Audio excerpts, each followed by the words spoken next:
Kalau misalnya nih, selain salah masa pajak ataupun tahun pajaknya, kalau misalnya terjadi juga kesalahan dalam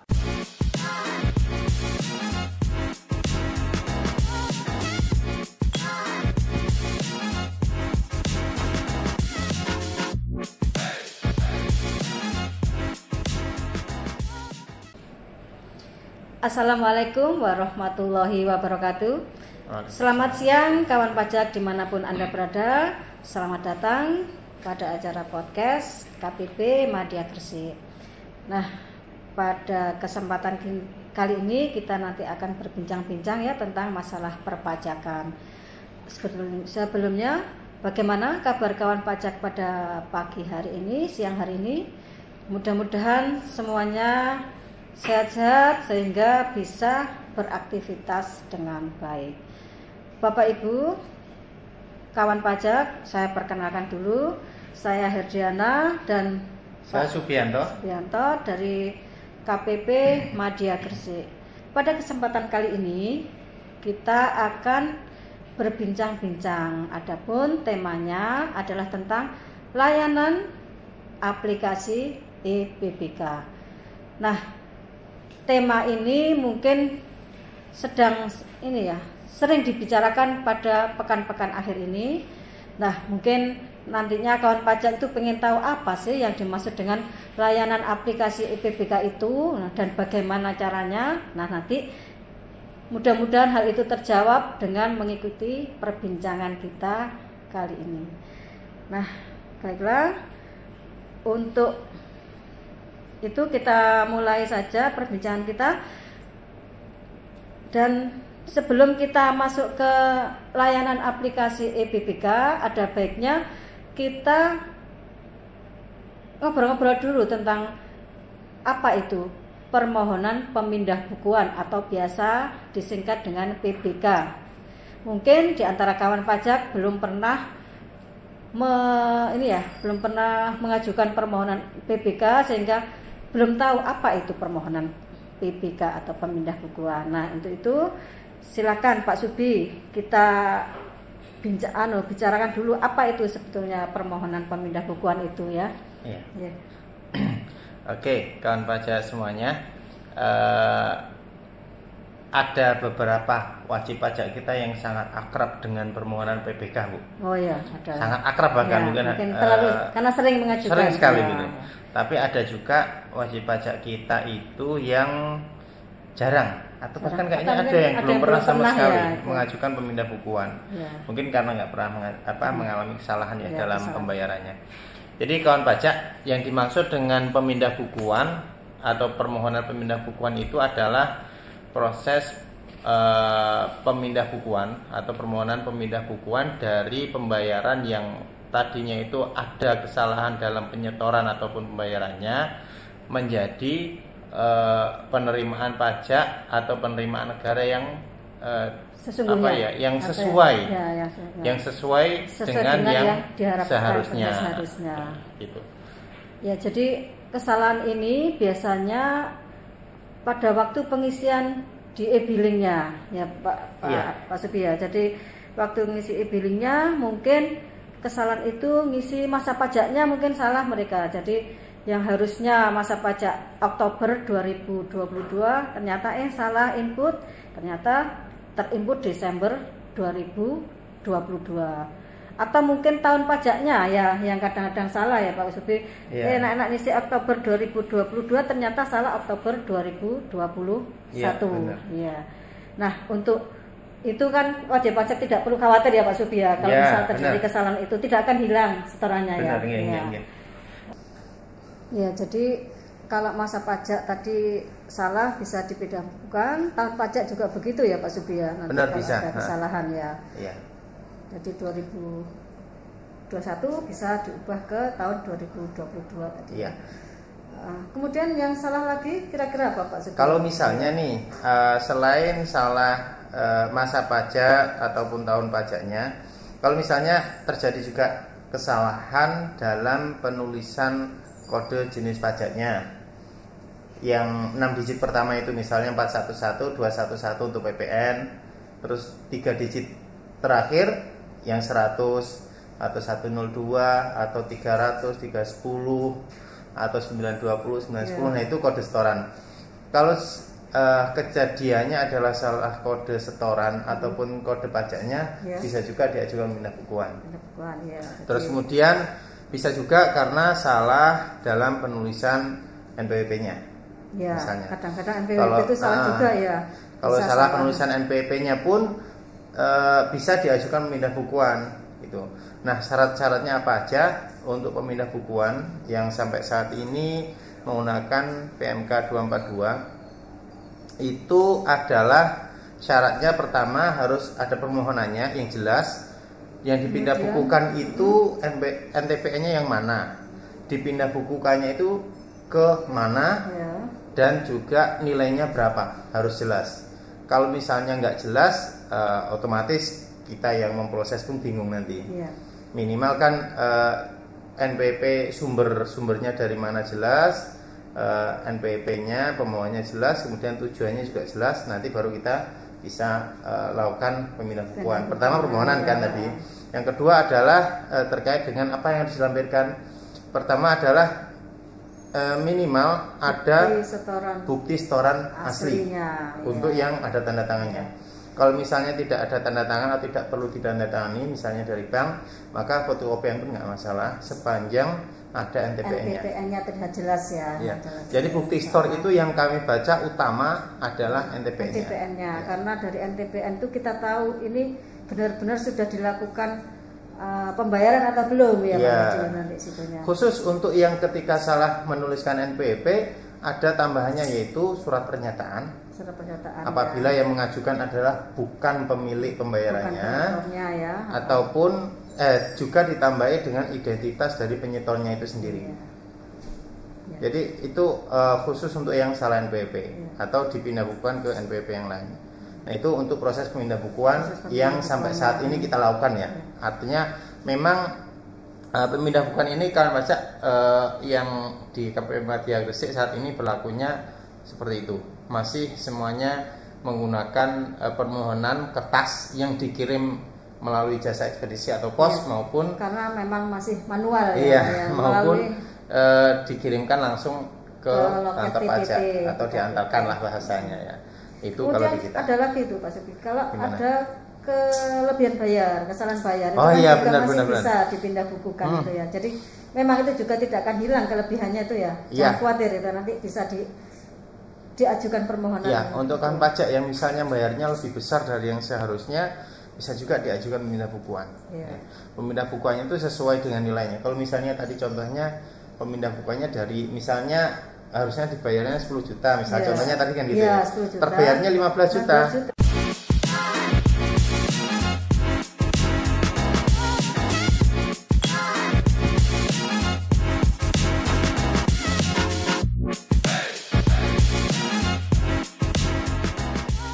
Maka proses pengajuan pemindah bukuannya adalah sumbernya atau pemindah bukuannya dari mananya. Yang pertama itu adalah dia sebutkan pembayaran yang 15 juta dulu.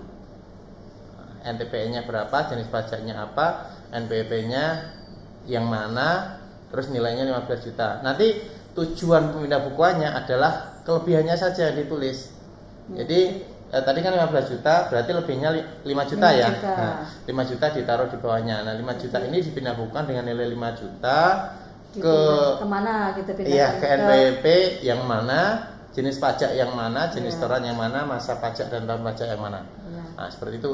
Dan jadinya nanti lebih jelas. Terus di alasan permohonan pemindah bukuan itu nanti disebutkan ya Pak. Iya, disebutkan saja. Penyebabnya kenapa? Jadi kita lebih mudah menelusurinya nanti. Ya. Begitu. Jadi ketika memang kelebihan kemudian menyebutkan alasannya akan lebih mudah bagi kami untuk memprosesnya. Jadi memahami bagaimana itu ceritanya, jalan ceritanya kok sampai salah itu. Jalan cerita ternyata penting sekali. Jangan sampai cuma mengajukan pindah bukuan dari A ke B, tapi kita nggak tahu ini kenapa. Gitu. Kita nggak jelas maka jalan ceritanya itu prosesnya. mungkin kan. Oh ya berarti ini bisa disetujui gitu. Tapi kalau misalnya jalan ceritanya nih ini seperti apa nih kayaknya nggak jelas atau bagaimana. Jadi kita jadi agak kesulitan ya, ini disetujui apa tidak gitu kan nantinya kan. Jadi terpaksa kita menghubungi WP kadang-kadang untuk menanyakan lebih lanjut bagaimana sebenarnya itu yang terjadi. Terus apa lagi nih? Selanjutnya kalau permohonan tadi kan sudah ya, syarat-syaratnya secara manual gitu ya. Kemudian ini mungkin kita setelah membicarakan tentang yang secara manual, itu sekarang kita membahas ke masalah yang ini, layanan aplikasinya ya, EBBK yang sekarang sedang banyak dibicarakan itu. Jadi itu sekarang kan masih dalam masa uji coba ya Pak Subi itu ya. Benar. Kalau EPBK yang sebenarnya itu ramai di kalangan internal kami, di sesama pegawai membicarakan ini. Awalnya ketika pertama kali di launching kami mengira berlaku untuk semuanya gitu. Ternyata hanya untuk KPP tertentu. Dan itu pun beberapa kawan pajak yang teradministrasi di Madya Gresik sini sudah sempat tanya nih. Sempat nanya ya. Misalnya hari ini di launching sudah ada yang menanyakan. Besok itu sudah ada yang nanya gitu. Bisa nggak kita ajukannya ya? Ternyata informasi yang paling valid waktu itu memang ada edarannya sendiri atau ada nota dinas ini hanya untuk 10 KPP yang memang sudah ditentukan oleh pusat KPP mana saja. Nah itu KPP-nya ada 10 ini. Saya bacakan ya kan pajak. Iya, ada 10 KPP. Semuanya ini adalah KPP Pratama. Yaitu pertama 3 Raksa, KPP Pratama 3 Raksa, Semarang Barat, Kebumen, Jakarta Pluit, Serpong, Kosambi, Bandung Cibenying, Surabaya Rungkut, Gianyar, Tangerang Barat. Jadi ada 10 KPP ini. 10 KPP yang diuji cobakan. Untuk wajib pajak atau kawan pajak yang teradministrasi di 10 KPP ini bisa langsung memanfaatkan fasilitas di BBK ini. Dan tapi ini hanya terbatas pada pemindah bukuan untuk case tertentu, misalnya dari masa ke masa. Tidak bisa semua permohonan PBK diproses dengan dalam satu NPWP atau bagaimana? Iya, jadi misalnya saya pemindah bukuan ya dari masa ke masa. Misalnya masa ke masa tuh gini, saya harusnya bayar untuk masa Oktober tadi ya.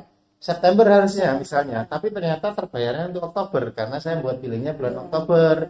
Nah, seperti itu bisa menggunakan IPBK. Tapi yang hanya untuk 10 KPP. Untuk jenis pajak bisa. Semua jenis pajak bisa. Yang penting satu NPWP ya.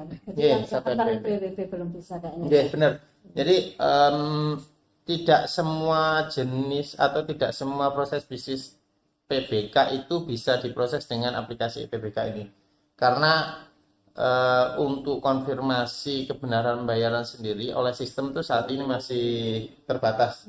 Terbatas dalam artian belum semuanya bisa diakses oleh WP. Meskipun ke depannya akan ada proses bisnis lebih komprehensif lagi. Untuk saat ini belum memang. Ya.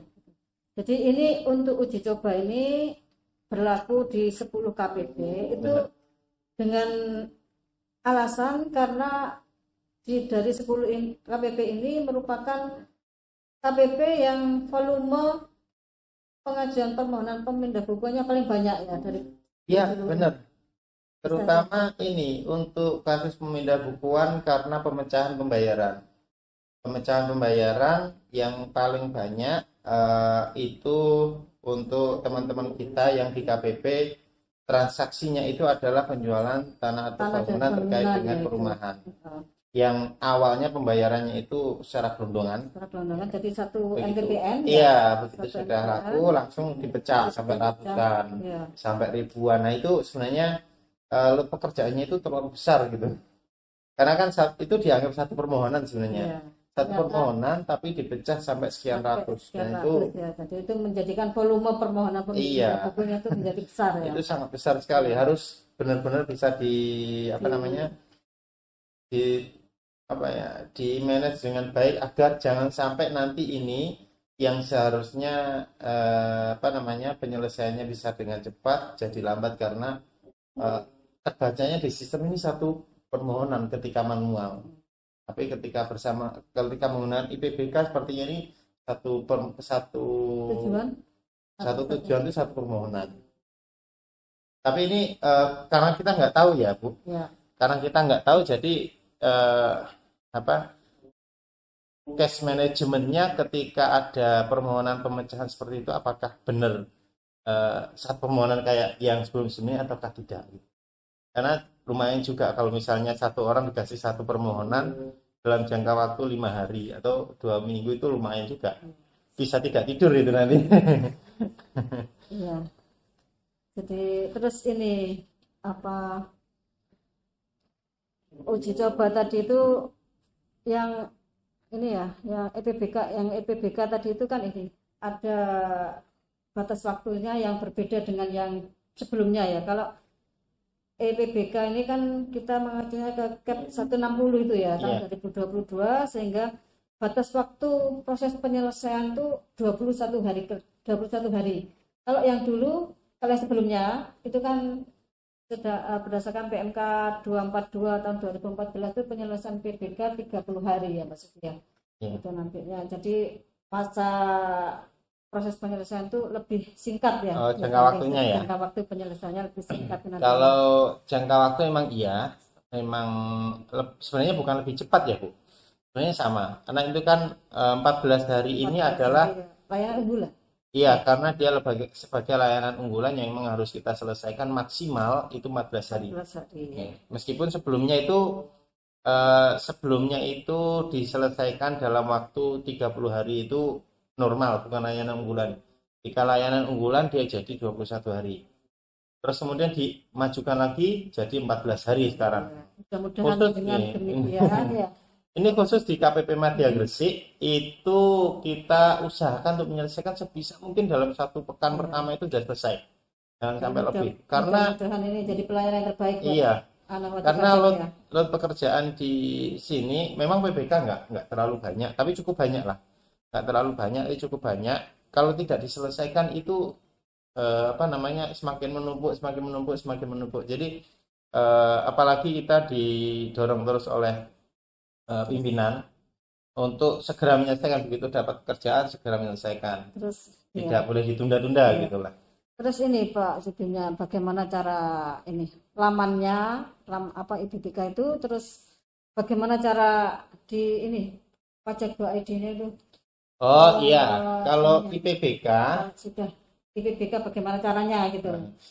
Untuk saat ini kan karena kita belum bisa menggunakan, terutama kawan pajak yang terdaftar di KPP Madya Gresik, karena belum bisa menggunakan, jadi saya ceritakan saja.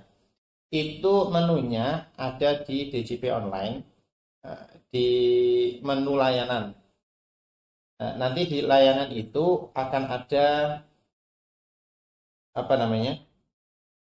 menu tambahan IPBK. Kalau misalnya belum kelihatan, nanti digeser-geser saja dari kanan kiri kanan, itu akan ada menu baru IPBK, tulisannya E kecil strip P besar BK gitu, BK-nya kecil.